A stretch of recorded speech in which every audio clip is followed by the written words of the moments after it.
Et bonjour tout le monde, j'espère que vous allez bien et que vous avez passé une bonne journée aujourd'hui, que ça n'a pas été trop compliqué, que ça que le remue-ménage qui était annoncé n'a pas été trop intense et que, comment dire? Que vous avez survécu à votre journée. Que tout va bien chez vous, que tout le monde aille bien. Voilà, donc j'espère que pour vous ça roule. Je vais boire un petit coup d'eau. Très important de boire de l'eau.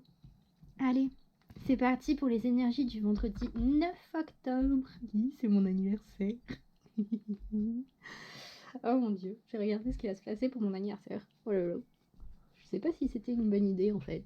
Bon allez, on va prendre là l'oracle du soleil déjà pour commencer.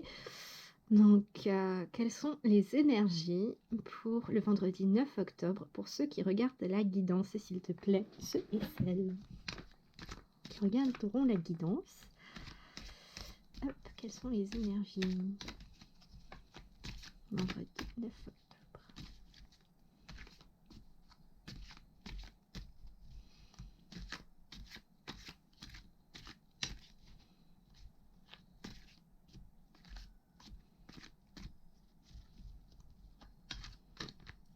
Ça commence bien. 9 octobre.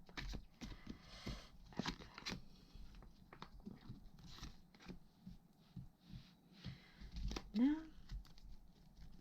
Et avec le petit Lenormand aussi. Quelles sont les énergies pour le vendredi 9 octobre pour les personnes qui vont regarder la vidéo, s'il te plaît?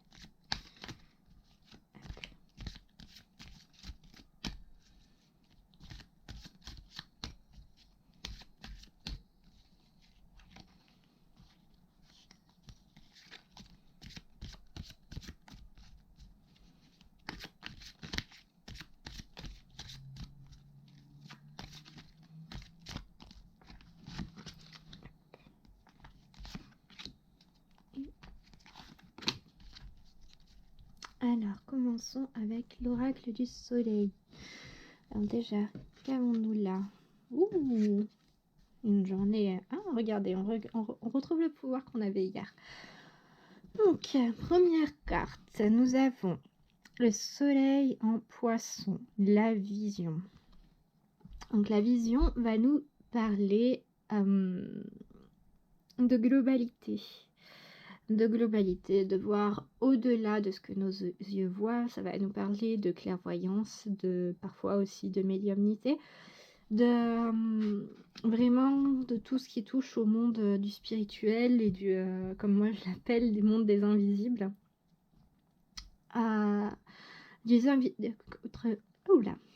Concrètement des invisibles avec à l'œil nu en fait, mais visibles avec le cœur, avec comme certains diraient, avec le chakra du troisième œil. Donc ça va nous parler en fait, voilà, d'activer en fait notre vision autre que par nos yeux, de faire plus confiance à nos ressentis, à nos émotions, en fait à tout, comment dire, oui, à tout ce qui n'est pas, tout ce qui est palpable autre que par notre vue. Donc d'activer un petit peu cette vision-là, quoi. Cette capacité-là. Ça peut être, vous savez, quand par exemple dans le langage, dans le langage humain, il y a la parole, mais aussi énormément de choses qui passent par les gestes, par les odeurs, par beaucoup de choses en fait, au final. Et ça va être un peu dans cette optique-là d'ouvrir un petit peu son regard à autre chose que la première chose qu'on voit.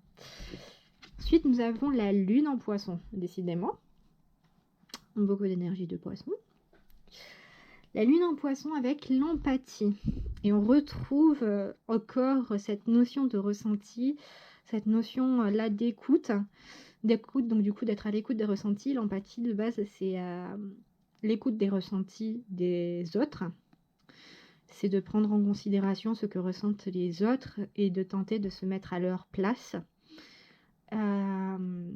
pour leur apporter le maximum de soutien, le maximum d'aide parfois ou d'accompagnement.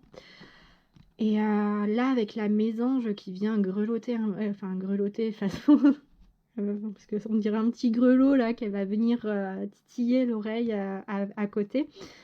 Et ici, notre troisième œil, on parle clairement là de médiumnité avec des personnes, là ça m'étonnerait pas que dans les personnes qui regardent, il y ait des personnes qui soient soit clairvoyantes, soit clairaudientes, et que vous recevez des petits messages, parce que mésange, je vous rappelle que c'est la contraction de mésange, avec une superbe liaison, donc, ou de message des anges aussi. Ensuite, nous retrouvons la même carte que l'on avait en 2 de deck hier, c'est-à-dire la lune en scorpion avec le pouvoir. Ici, du coup, ça peut nous parler de pouvoir dans le terme de don. Vu que quand on prend les 2 premières cartes, ça parle quand même assez franchement de don et d'éveil du don, et du coup de enfin, comment dire, l'accepter peut-être, ça nous demandera peut-être de l'accepter, de faire sa place en fait, de leur faire une place à ces dons dans notre vie, dans notre corps, dans notre esprit, d'arrêter de les rejeter, parce que de toute façon, pour l'avoir vécu moi-même, c'est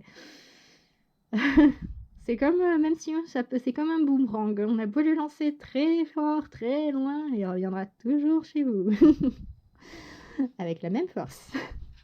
Que vous avez tenté de vous en débarrasser. Et en 2 de deck, nous avons l'endurance avec le soleil en scorpion. Décidément, là, on tombe sur... Alors déjà, on n'a que des signes d'eau. Et on a que du scorpion et que du poisson. Donc concrètement, là, on est en plein dans les motifs. On est en plein dans les émotions, dans les ressentis. Dans la mise au point aussi, parce que les scorpions sont réputés pour pour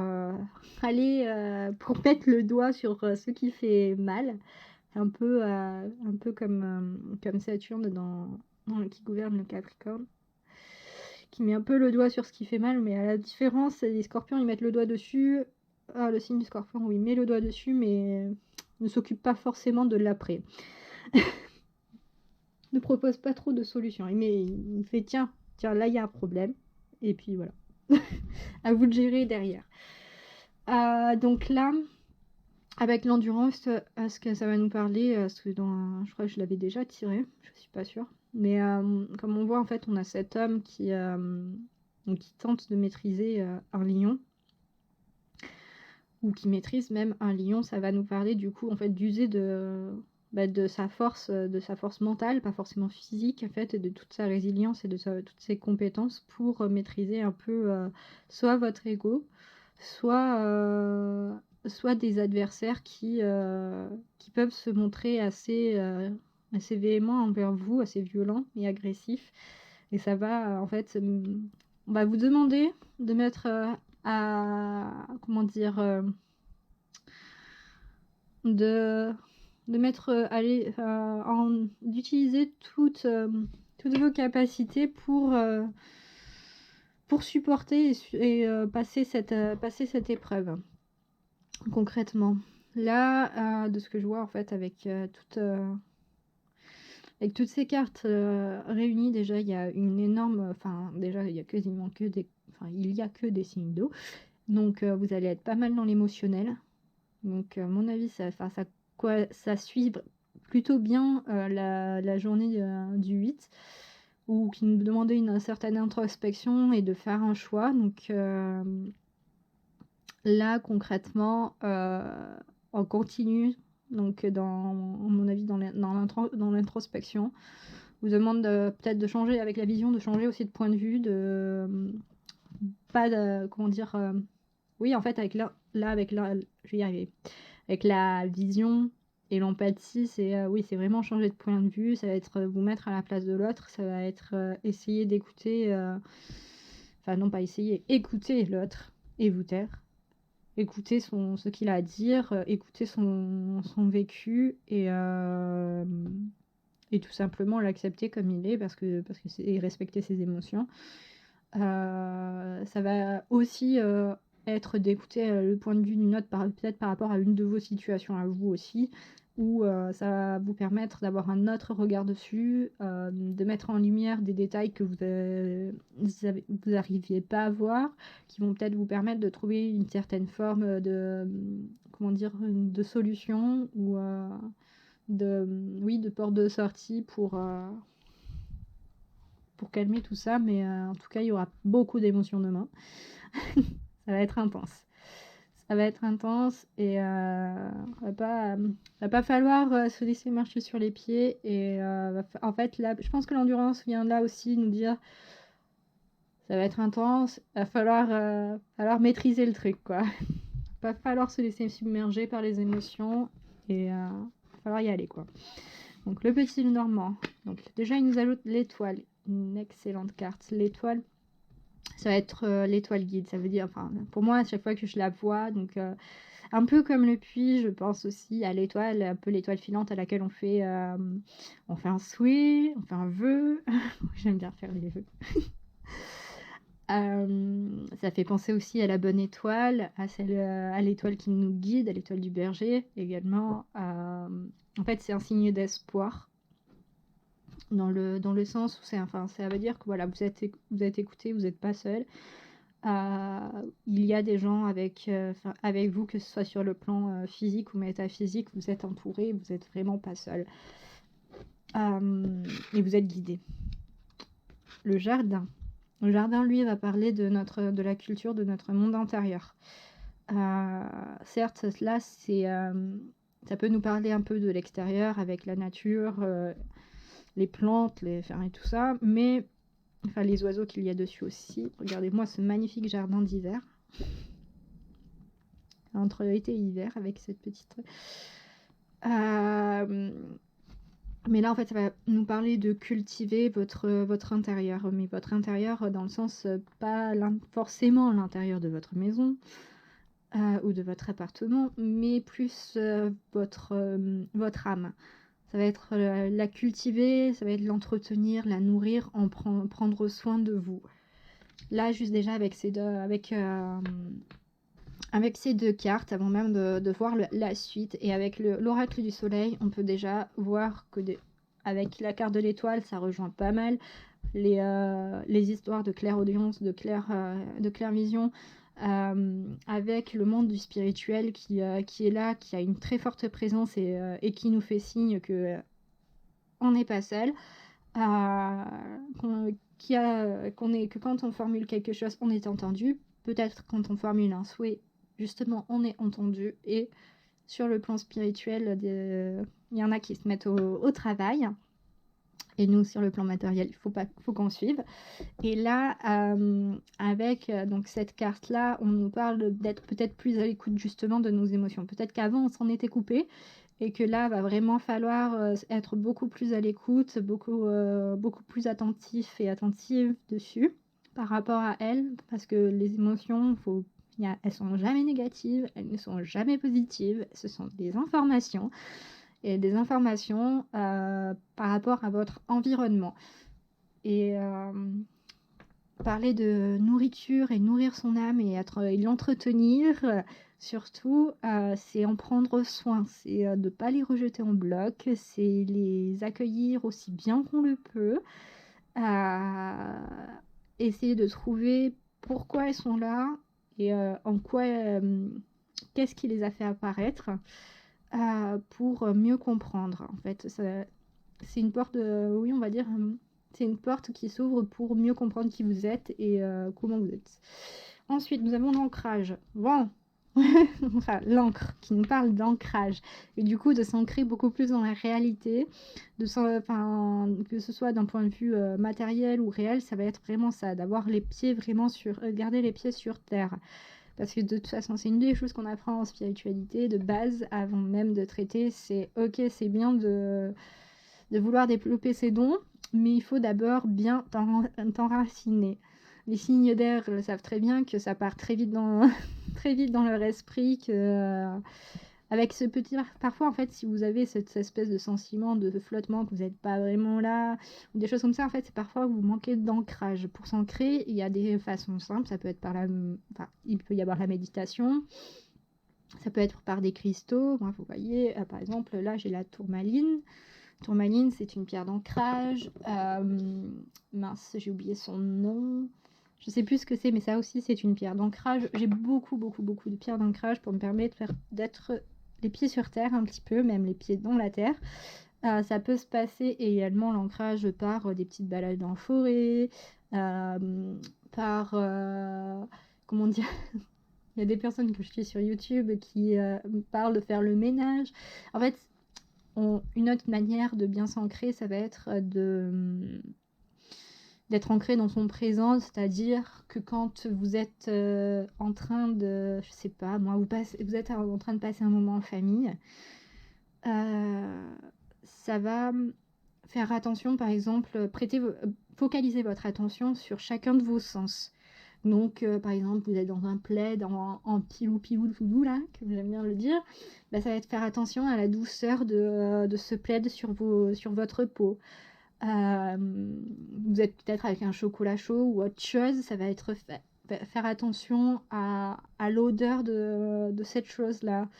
Ça va et en ressentir en fait tous les arômes. Idem quand vous allez la boire, c'est faire attention, prendre conscience de tous les goûts que vous allez sentir. Pareil pour les sons, pareil, enfin voilà, j'ai passé à peu près tous les 5 sens, je crois. Oui, l'ouïe, le toucher. Ah, j'ai pas passé l'ouïe, oui, si. L'ouïe, le toucher, le goût, l'odorat, la vision. Et la vision, dans la vision, ça va être essayer de faire des photographies mentales de la scène dans laquelle du moment présent, de l'instant que vous êtes en train de vivre. Ça peut être ça l'ancrage aussi. C'est vraiment en fait comme prendre la décision de ralentir son temps et d'essayer de s'imprégner en fait par tout moyen que ce soit possible et à votre disposition, de tout ce qui se passe, de tout ce que vous ressentez autour. Voilà, avant de partir la tête dans les étoiles. Hop, et derrière nous avons la maison. Donc concrètement ça va être ça. Alors, de façon terre à terre, si on prend ces 3 cartes, il y en a demain qui vont s'occuper de leur petite maison, faire du ménage et de leurs petites plantes. Voilà, hein. C'est pas mal aussi de jardiner de temps en temps, ou même si vous n'avez pas de jardin et que vous avez des plantes dans votre maison, de s'en occuper, de les rempoter, de leur mettre de l'engrais, de les arroser, de leur faire une petite taille. Ça va bientôt être la saison d'ailleurs des tailles. Faut regarder la lune pour savoir quand est-ce qu'il faut tailler les feuilles et rempoter. C'est mieux parce que ça permet une meilleure croissance des plantes. Mais concrètement, là, avec le petit Lenormand, on va nous parler de ça, de vraiment s'occuper de soi. J'en avais déjà parlé pour la vidéo de mercredi.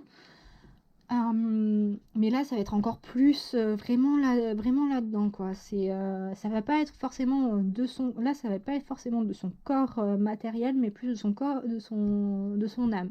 Ça va vraiment être sur l'émotionnel, sur le ressenti. S'il y a des personnes qui ont des dons, il va falloir penser à s'ancrer davantage pour éviter de partir. Mais il faut savoir aussi que s'ancrer davantage, ça permet une meilleure communication avec les entités.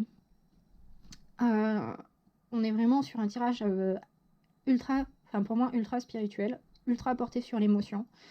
L'ancrage aussi permet, de façon beaucoup plus terre à terre, de canaliser ses émotions, de savoir où les passer, où les placer plutôt, de placer l'énergie qu'elle nous procure, de savoir où le faire. Ma phrase n'est peut-être pas très compréhensible, mais voilà. Là, donc pour résumer, donc une journée de demain riche en émotions, avec une possible, pour les personnes qui sont dites éveillées, donc un possible éveil déjà, pour ceux qui sont déjà sensibilisés, peut-être une augmentation de l'éveil et de vos capacités. En tout cas, c'est sûr et certain, votre Vous allez, oui, je parle émotion, mais on va vous en fait, ça va être très intense et on va vous demander de faire preuve de, d'endurance, de résilience, de, comment dire, de maîtrise en fait de tout ça. Et pour les maîtriser, ça va être accueillir et prendre le temps déjà juste d'accueillir l'émotion et pas la rejeter. Directement, c'est une première étape pour les maîtriser. Ensuite, ça nous rappelle qu'on est guidé, qu'on n'est pas tout seul, et bien entendu avec la maison là, qui est un symbole en fait de votre foyer, aussi de votre intérieur, de votre maison à vous, chez vous. Ça va être vraiment, et le jardin, c'est vraiment vous occuper de vous, quitte à s'occuper de façon terre à terre de vous occuper de votre maison. Tout simplement, de votre maison, de votre famille, de vos amis, de vos proches. Mais quand je parle de proches, c'est vraiment les proches, quoi. C'est votre deuxième famille, si vous avez des amis qui sont proches au point que vous les considérez comme des frères et sœurs. Ça va être ça. C'est vraiment votre cocon, l'entretenir et lui faire du bien. Et à vous entretenir et vous faire du bien. Hop. Hop. Et puis là, on va passer du coup à un petit message des Kami Yokai. Donc, quel message as-tu pour les personnes qui regarderont cette guidance, s'il te plaît?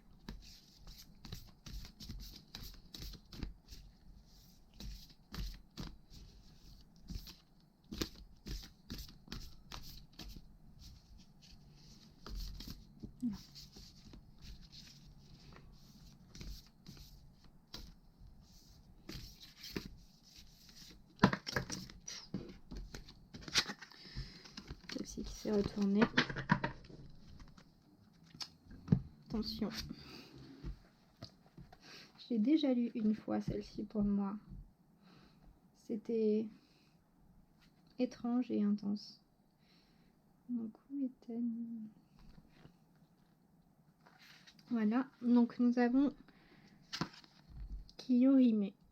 Donc, je ne sais pas si vous voyez bien. Donc, Kiyohime, un novice qui faisait son apprentissage pour devenir bonze, avait l'habitude de suivre le pèlerinage de Kumano, qui avait lieu chaque année.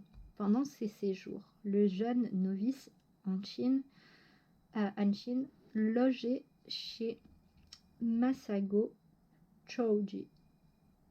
Celui-ci avait une fille d'une grande beauté, Kiyohime. Hanshin n'était pas non plus dépourvu de charme. Un jour, lors d'une conversation qui tournait à la plaisanterie, il annonça qu'il épouserait Kiyohime et qu'après la cérémonie, il l'emmènerait avec lui. Kiyohime prit la boutade au premier degré et, avec hâte, souhaita que le mariage se tînt aussitôt.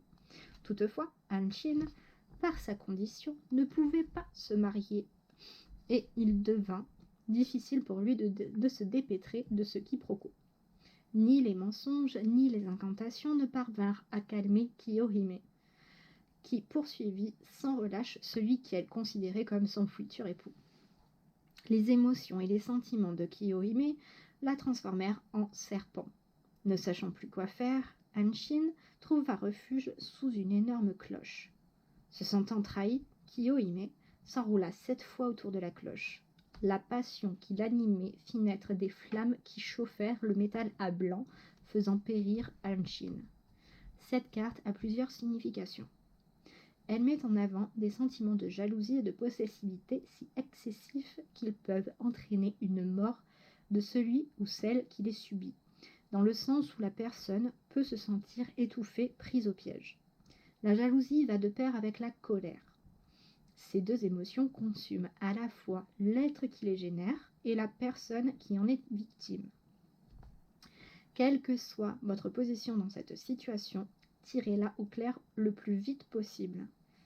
Il vaut mieux un affrontement direct qu'une gangrène qui s'installe. Peu importe ce qui sera dit, Il est préférable de savoir sans ambiguïté de quoi il retourne plutôt que de sombrer dans un marasme de mensonges, de non-dits, de promesses impossibles à tenir, de remords et de regrets.